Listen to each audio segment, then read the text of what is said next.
প্রিয় দর্শক, the great ওয়াল শোতে স্বাগত জানাচ্ছি। নাচ, গান, নাটক, চলচ্চিত্র সহ চীনের সুবিশাল সাংস্কৃতিক ঐতিহ্য, প্রাকৃতিক সৌন্দর্য, বৈচিত্র্যময় জীবনধারার গল্প আপনাদের সামনে তুলে ধরি আমরা।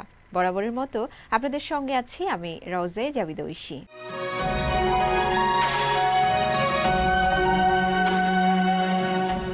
সদ্য সমাপ্ত 5 দিনের মে দিবসের ছুটিতে চীনের পর্যটন ছিল জমজমাট। ভ্রমণ, বিনোদন, খাবার এবং সাংস্কৃতিক একাধিক আয়োজনে মুখরিত ছিল গোটা চীন। বিশেষ করে এই ছুটিতে চীনের চিয়াংসু ও চচিয়াংয়ে পর্যটকরা সুস্বাদু খাবার এবং সাংস্কৃতিক অনুষ্ঠান উপভোগ করেন, আর রাতের পর্যটকদের জন্য ছিল ব্যাপক আয়োজন।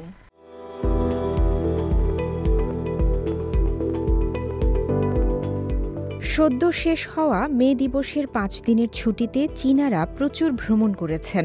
দেশের সবচেয়ে ব্যস্ততম ভ্রমণের সময়গুলোর মধ্যে পহেলা মে থেকে এই 5ই মে অন্যতম। এই সময়ে লাখ লাখ চীনা ভ্রমণকারী পরিবারসহ দেশের অভ্যন্তরীণ বিভিন্ন স্থান ভ্রমণ করেন।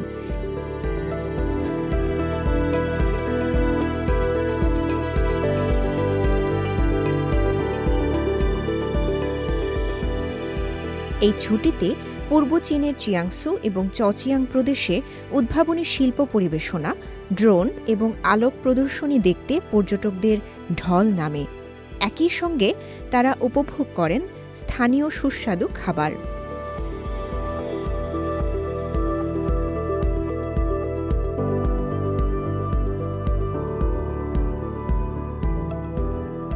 এ সময় চিয়াংসুর ছাংচৌ শহরের জনপ্রিয় পর্যটন কেন্দ্রগুলো পর্যটকদের জন্য বিভিন্ন বিনোদনের ব্যবস্থা করে। এই অঞ্চলের ঐতিহ্যের নতুন অভিজ্ঞতা দিতে পর্যটকদের জন্য রাখা হয় নতুন শৈল্পিক পরিবেশনা।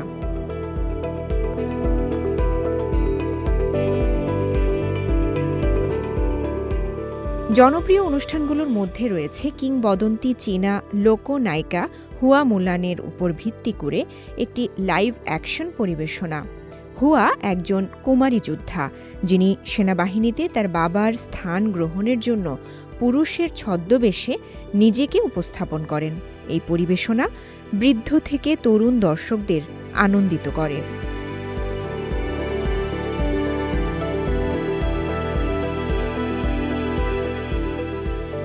রাতের হাইলাইটে ছিল থিমযুক্ত ড্রোন এবং আতশবাজি প্রদর্শনী। পানিতে প্রতিফলিত বর্ণিল আলোর প্রভাব উৎসবের আমেজকে বাড়িয়ে দেয় বহুগুণ। স্থানীয় পর্যটন বিভাগের কর্মকর্তাদের মতে এই বছরের 5 দিনের ছুটিতে দর্শনার্থীর সংখ্যা গত বছরের তুলনায় 10% থেকে 15% বৃদ্ধি পেয়েছে।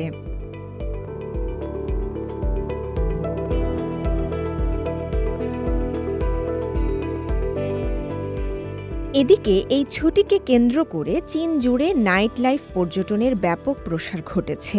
পর্যটকদের আকর্ষণগুলো রাতেও ভ্রমণকারীদের রঙিন বিনোদন দেয়, যা ঘুরতে আসা পর্যটকদের আনন্দের মাত্রা কয়েক গুণ বাড়িয়ে দেয়।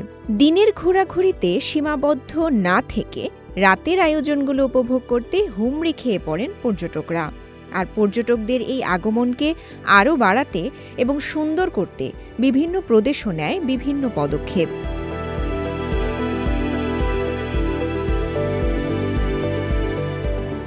এদিক থেকে চিয়াংসু প্রদেশ বেশ এগিয়ে। এর পেনচা প্রাচীন শহর রাত্রিকালীন বিনোদনের জন্য পর্যটকদের কাছে আকর্ষণের স্থান হয়ে ওঠে। রাত নামার সাথে সাথে আলোক প্রদর্শনী শহরটিকে আলোকিত করে। অ্যাক্রোব্যাটিক্স এবং অন্যান্য পরিবেশনা দর্শকদেরও মুগ্ধ করে। এছাড়া দক্ষিণ পশ্চিম চীনের সিচুয়ান প্রদেশের পেইছুয়ান ছিয়াং স্বায়ত্তশাসিত কাউন্টিতে পর্যটন এলাকা সন্ধ্যায় ছুটি কাটাতে আসা পর্যটকদের ভিড়ে মুখরিত ছিল।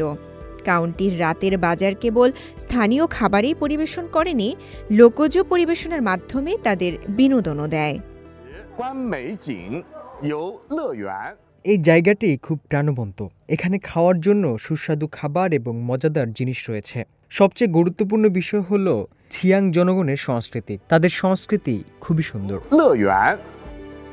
চীনে প্রতি বছরেই মে দিবস কেন্দ্রিক লম্বা ছুটি পাওয়ায় এই সময়টায় প্রিয়জনের সঙ্গে কাটাতে প্রচুর ভ্রমণ করে থাকেন দেশটির জনগণ। আর এই ভ্রমণ পর্যটন শিল্পকে সমৃদ্ধ করার পাশাপাশি দেশের অর্থনীতিতেও ইতিবাচক প্রভাব ফেলে। রওজায়ে জাবিদা ঐশী, সিএমজি বাংলা।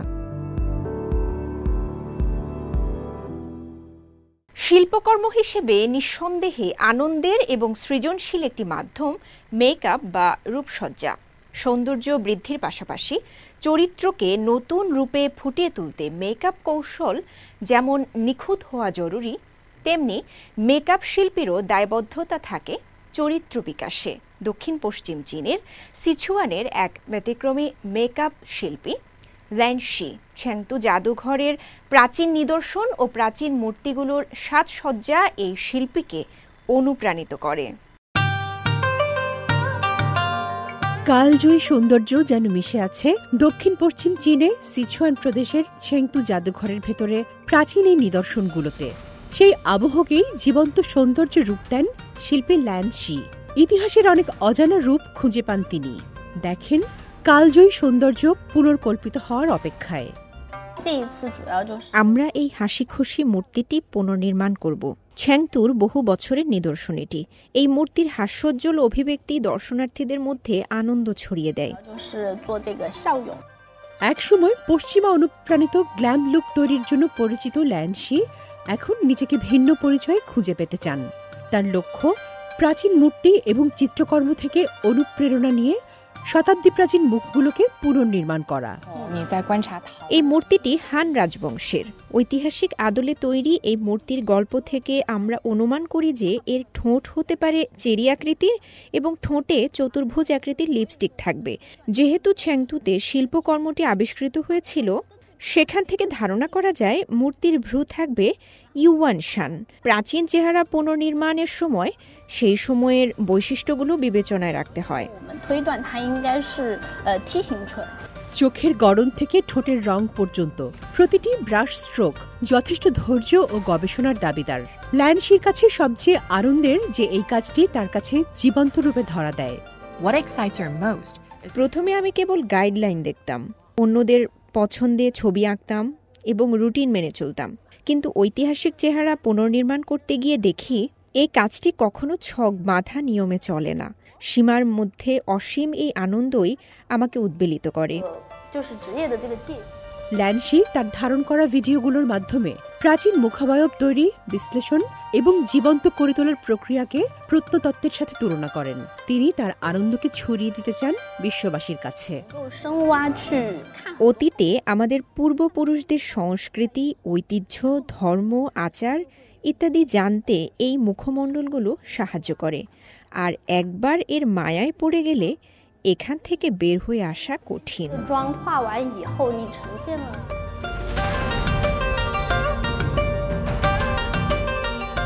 সেই মনে করেন তিনি যা করেছেন তা কেবল শুরু। শুধু মুখাবয়ব পুনরুদ্ধার নয়, এই আয়োজন অতীতের সাথে বর্তমানের এক মেলবন্ধন তৈরি করে। তিনি চান মানুষ এই প্রাচীন ব্যক্তিত্বদেরকে ধ্বংসাবশেষ হিসেবে না দেখে বরং প্রতিফলন এবং নতুন দৃষ্টিভঙ্গির প্রবেশদ্বার হিসেবে দেখুক। তামান্না জেনিফার, সিএমজি বাংলা।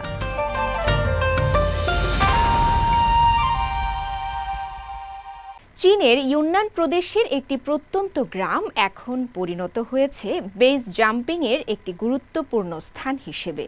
গেল মে দিবসের ছুটিতে অনুষ্ঠিত হয়েছে 20টি দেশের অভিজাত ক্রীড়াবিদদের নিয়ে একটি বেস জাম্পিং ইভেন্ট, যা গ্রামের গিরিখাত ও কাঁচের সেতু সহ প্রাকৃতিক নানা বৈচিত্র্যে একটি রোমাঞ্চকর খেলার মঞ্চে রূপান্তর করে। একসময়ের দারিদ্র্যপীড়িত এই অঞ্চল এখন ক্রীড়া পর্যটনের একটি নতুন সম্ভাবনা হয়ে উঠেছে।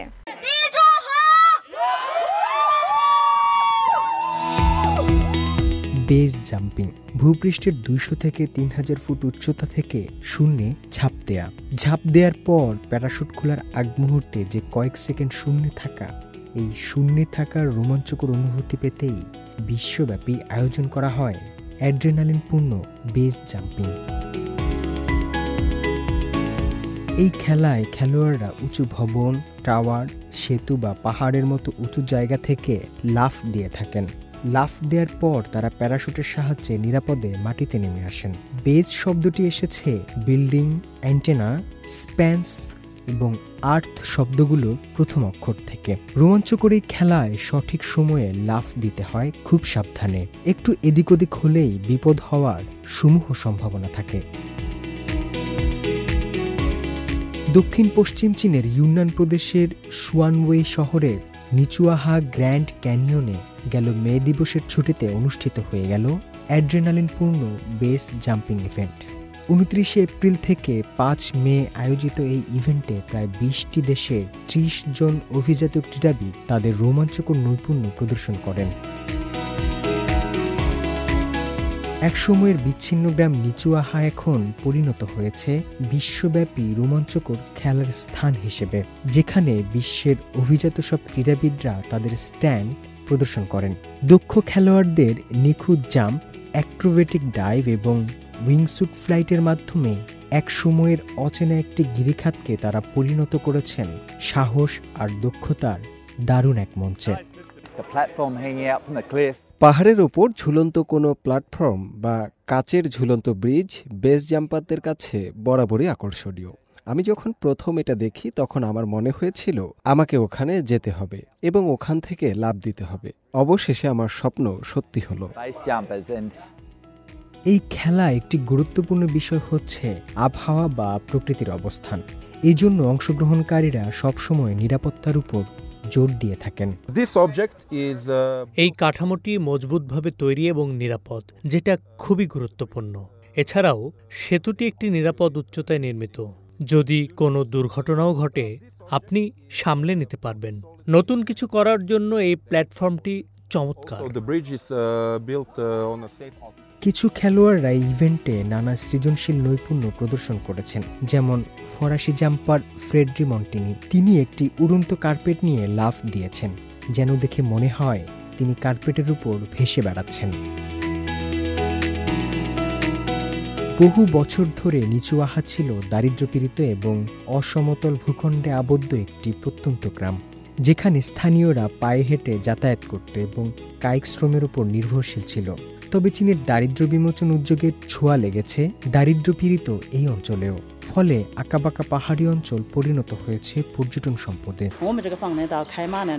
যখন আমাদের সব রুম ভর্তি থাকে তখন আমরা প্রতিদিন 3000 ইউয়ানের মতো আয় করে থাকি। আমাদের হোটেল ব্যবসায় আমরা আমাদের প্রতিবেশীদেরকেও যুক্ত করেছি, ফলে তাদের জীবিকায় পরিবর্তন এসেছে। এখন একজন ক্লিনিং সেবাতে কাজ করে প্রতিদিন 130 ইউয়ানের মতো আয় করতে পারছে। চীনের সম্প্রসারিত ভিসামুক্ত নীতি আন্তর্জাতিক অংশগ্রহণকারীদের ভ্রমণকে আরও সহজ করেছে। নিচুয়াহার দারিদ্র্যপীড়িত অঞ্চল থেকে ক্রীড়া পর্যটনের একটি রোমাঞ্চকর স্থান হিসেবে পরিণত হওয়ার গল্পেও অংশ নিয়েছেন বিশ্ববিখ্যাত ক্রীড়াবিদরা। তারা শুধু পাহাড় থেকে খাদে ঝাঁপ দিচ্ছেন তা নয়, বরং চীনের একটি পরিবর্তনের গল্পেও অংশ নিচ্ছেন। হোসনে মোবারক সৌরভ, সিএমজি বাংলা। 4 মে ছিল চীনা যুব দিবস। এই বছরের যুব দিবসে চীনের বর্তমান তরুণ প্রজন্ম তাদের ভবিষ্যৎ গঠন এবং তাদের স্বপ্ন বাস্তবায়নের লক্ষ্যে বেশ কিছু পদক্ষেপ গ্রহণ করে। তবে সবকিছুর মূলেই রয়েছে দেশপ্রেম। নতুন যুগে চীনা তরুণরা 4 মের চেতনাকে ধারণ করতে প্রতি বছর এমন আয়োজন করে থাকে। চীনে যুব আন্দোলনের গৌরবগাথার স্মরণীয় একটি দিন 4 মে, চীনের যুব দিবস। প্রতি বছর এই প্রজাতন্ত্রের তরুণ সমাজ যথাযোগ্য মর্যাদায় ও উৎসবের আবহে দিনটি উদযাপন করতে অপেক্ষা করে। চলতি বছর 4 মে চেতনার উত্তরাধিকারী হিসেবে চীনের যুব দিবস উদযাপনে বিভিন্ন বিষয়ভিত্তিক কার্যক্রমের আয়োজন করে সারা দেশের তরুণরা। সম্প্রতি কয়েকদিনই পূর্ব চীনের শান্তং প্রদেশ, উত্তর পশ্চিম চীনের কানসু প্রদেশ, পূর্ব চীনের চিয়াংসু প্রদেশ এবং চিয়াংসি প্রদেশ সহ অন্যান্য স্থানে চীনের কমিউনিস্ট যুবলীগে যোগদানের অনুষ্ঠান হয়। এতে নতুন সদস্যরা আন্তরিকভাবে অঙ্গীকার করেন এবং CYCL-এ যোগদান করেন। অনুষ্ঠানে বিপ্লবী গল্প শোনানোর পাশাপাশি তরুণ সদস্যদের যুব দিবসের চেতনাকে ধারণ করতে উদ্বুদ্ধ করা হয়। এছাড়াও সাংহাই মধ্য চীনের হনান প্রদেশ, উত্তর পশ্চিম চীনের ছিংহাই প্রদেশ এবং অন্যান্য স্থানে তরুণদের জন্য অনেক আদর্শিক ও রাজনৈতিক শিক্ষামূলক অনুষ্ঠানের আয়োজন করা হয়, যেখানে তরুণ রোল মডেলরা তাদের সংগ্রামের গল্প বর্ণনা করেন। গল্পগুলো তরুণদের দেশপ্রেমের চেতনা বজায় রাখতে এবং দেশের সেবা করার অনুভূতি গড়ে তুলতে সহায়ক ভূমিকা রাখবে। এদিন চীনের রেনমিন বিশ্ববিদ্যালয়ের তরুণ স্বেচ্ছাসেবকরা উত্তর চীনের হপে প্রদেশের ফুপিং কাউন্টির পাই স্কুল পরিদর্শন করেন। এই স্কুলে শিক্ষার্থীদের জন্য সঙ্গীত, চারুকলা এবং বৈজ্ঞানিক পরীক্ষা নিরীক্ষার মতো মজাদার বিষয় নিয়ে আসেন তারা। এই অনুষ্ঠানে আমিও অনেক কিছু শিখেছি। আমি আরও শিশুদের সাহায্য করে যাব, তাদের একটি নিরাপদ এবং সমৃদ্ধ পৃথিবী করতে সাহায্য করব। এরই মধ্যে যুব উন্নয়নের উপর দৃষ্টি নিবদ্ধ করে চীনের কমিউনিস্ট যুবলীগ দক্ষিণ চীনের কুয়াংতুং প্রদেশ, মধ্য চীনের হুনান প্রদেশ এবং অন্যান্য স্থানে অনলাইন ও অফলাইনে অসংখ্য নিয়োগ অনুষ্ঠানের আয়োজন করে, যা দেশের যুব কর্মসংস্থানকে স্থিতিশীল পর্যায়ে রাখার লক্ষ্যে কলেজ স্নাতক এবং তরুণদের জন্য কর্মসংস্থান ও উদ্যোক্তাদের সুযোগ প্রদান করে। চীনের কমিউনিস্ট যুবলীগের সম্প্রতি দেয়া তথ্য অনুসারে 2024 সালের শেষ নাগাদ CYLC এর প্রায় 7,53,20,000 সদস্য ছিল, যার মধ্যে গত বছর নতুন করে যুক্ত হওয়া সদস্য 64,20,000। প্রথম বিশ্বযুদ্ধের পর ভার্সাই চুক্তির প্রতি সরকারের প্রতিক্রিয়ার বিরুদ্ধে 1919 সালের 4 মে গণছাত্র বিক্ষোভের মধ্য দিয়ে আন্দোলন শুরু হয়। এই আন্দোলন প্রথম বিশ্বযুদ্ধের পর চীনের উপর অন্যায্য চুক্তি আরোপ করে এবং দেশের সার্বভৌমত্বকে ক্ষুণ্ণ করে। এরপর এটি পুরাতন সমাজকে উৎখাত করে বিজ্ঞান, গণতন্ত্র এবং মার্ক্সবাদ সহ নতুন ধারণা প্রচারের জন্য একটি জাতীয় প্রচারণা শুরু করে। 2 বছর পর চীনের কমিউনিস্ট পার্টি CPC প্রতিষ্ঠিত হয়। 1949 সালে গণপ্রজাতন্ত্রী চীন প্রতিষ্ঠার পর 4 মে আনুষ্ঠানিকভাবে চীনের যুব দিবস হিসেবে মনোনীত হয়। এই 4 মে আন্দোলনকে ব্যাপকভাবে একটি মহান দেশপ্রেমমূলক এবং বিপ্লবী অভিযান হিসেবে বিবেচনা করা হয়, যা মেধাবী তরুণ এবং বুদ্ধিজীবীরা পরিচালনা করেন। একই সাথে সাম্রাজ্যবাদ ও সমাজতন্ত্রের বিরুদ্ধে দৃঢ়ভাবে লড়াই করার জন্য সমাজের সকল স্তরের মানুষও এতে যোগ দেন স্বতঃস্ফূর্তভাবে। এই আন্দোলন জাতীয় পুনর্জাগরণ বাস্তবায়নের জন্য চীনা জনগণের উচ্চাকাঙ্ক্ষা এবং আত্মবিশ্বাসকে অনুপ্রাণিত করে আসছে যুগে যুগে। রওজে জাবিদ ঐশী, CMG বাংলা। একজন তরুণ থাই ছি মাস্টার চীনের হনান প্রদেশ থেকে বিশ্বব্যাপী নজর কেড়েছেন। থাই চির ঐতিহ্যবাহী মার্শাল আর্টকে আধুনিক উপস্থাপনার মাধ্যমে নতুন প্রজন্মের কাছে পৌঁছে দিচ্ছেন। তার ভিডিও দেখে উদ্বুদ্ধ হচ্ছেন হাজারো তরুণ। লি লিং হুই ছ্যান স্টাইলের থাই চির 13তম প্রজন্মের উত্তরসূরি। মে দিবসের ছুটির মধ্যে নদীর ধারে ভিডিওর মাধ্যমে তিনি চীনের প্রকৃতি ও থাই চির দার্শনিক সৌন্দর্য তুলে ধরেন। বেশিরভাগ তরুণ যেন এই ভিডিও দেখে উপকৃত হতে পারে, সেজন্য নিজের বেশিরভাগ সময় এতেই ব্যয় করেন তিনি। ভিডিওর মাধ্যমে আমি চীনের সুন্দর প্রাকৃতিক দৃশ্য এবং আমাদের ঐতিহ্যবাহী মার্শাল আর্টের অনন্য সাংস্কৃতিক দিক সবার সামনে আনতে চাই। 1990 সালে চীনের হনান প্রদেশের ওয়েনেসিয়ানে জন্ম নেওয়া লি শৈশব থেকেই পরিবারের মধ্যে থাই ছি অনুশীলন করতেন। তখন এই মার্শাল আর্টটিকে শান্ত ও ধীর গতির মনে হতো। একদিন তার মা তাকে চ্যালেঞ্জ করেন এবং মুহূর্তেই পরাজিত করেন। সেদিন তার ভুল ভেঙে যায়। তখনই তিনি বুঝতে পারেন থাই চির প্রকৃত শক্তি আসলে কৌশলে, যা তাকে মায়ের কাছে হারিয়ে দিয়েছে। এই উপলব্ধির পর তিনি স্থির করেন থাই চিকে তিনি তরুণদের উপযোগী করে তুলবেন। ছোটবেলায় আমি সবসময় ভাবতাম থাই ছি একটা ধীর শান্ত কৌশল। আমার মা একদিন আমাকে থাই চির আসল শক্তি বোঝাতে এর একটি মুভ ব্যবহার করলেন, আর আমি 360 ডিগ্রি ঘুরে গেলাম। তখনই প্রথমবার নিজের শরীরের ভেতরে লুকানো সেই অভ্যন্তরীণ শক্তিটা অনুভব করেছিলাম। 2021 সালে লি প্রথমবারের মতো থাই ছি লিং নামে অনলাইনে হাজির হন। জটিলতা ভেঙে তরুণদের জন্য সহজ ও আকর্ষণীয় উপস্থাপনায় শিখিয়েছেন থাই চির 13টি প্রাথমিক ফর্ম। লি অনুভব করেন থাই চিকে ধীর আর অলস এই প্রচলিত ধারণা থেকে বের করে আনতে হলে এটিকে আরও প্রাণবন্ত করতে হবে। তাই তিনি এর সঙ্গে প্রতিযোগিতা, নান্দনিকতা, চীনা ঐতিহ্যবাহী সঙ্গীত এবং প্রাকৃতিক দৃশ্যের সমন্বয় ঘটিয়ে তৈরি করেন ফ্যাশনেবল থাইচি ভিডিও।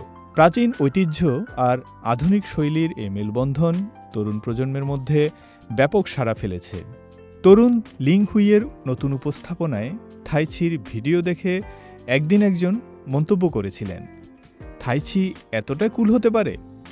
এই মন্তব্যই লির জন্য সবচেয়ে স্মরণীয়। আমি ঐতিহ্যবাহী মুভগুলোকে আরও সৃজনশীলভাবে রূপান্তর করেছি, যাতে এটি আরও প্রসারিত ও গতিশীল হয়। এরপর আমরা কিছু ক্যামেরা এফেক্টও যুক্ত করেছি, যাতে এই প্রবাহমান অবস্থাটা দর্শকের সামনে ফুটে ওঠে। যখন মানুষ এই মুভটি দেখে, তারা সেটিকে সুন্দর বলে মনে করে। লি লিং হুই এখন শুধু নিজের ভিডিওই তৈরি করছেন না, অন্যান্য থাইচি মাস্টারদেরও অনলাইনে আসতে সাহায্য করছেন। থাইচি শুধু একটি প্রাচীন ক্রিয়াই নয়, লি লিং হুইয়ের হাত ধরে এটি হয়ে উঠেছে তরুণদের নতুন পছন্দ, একটি সাংস্কৃতিক জাগরণ। ফয়সাল আব্দুল্লাহ, সিএমজি বাংলা।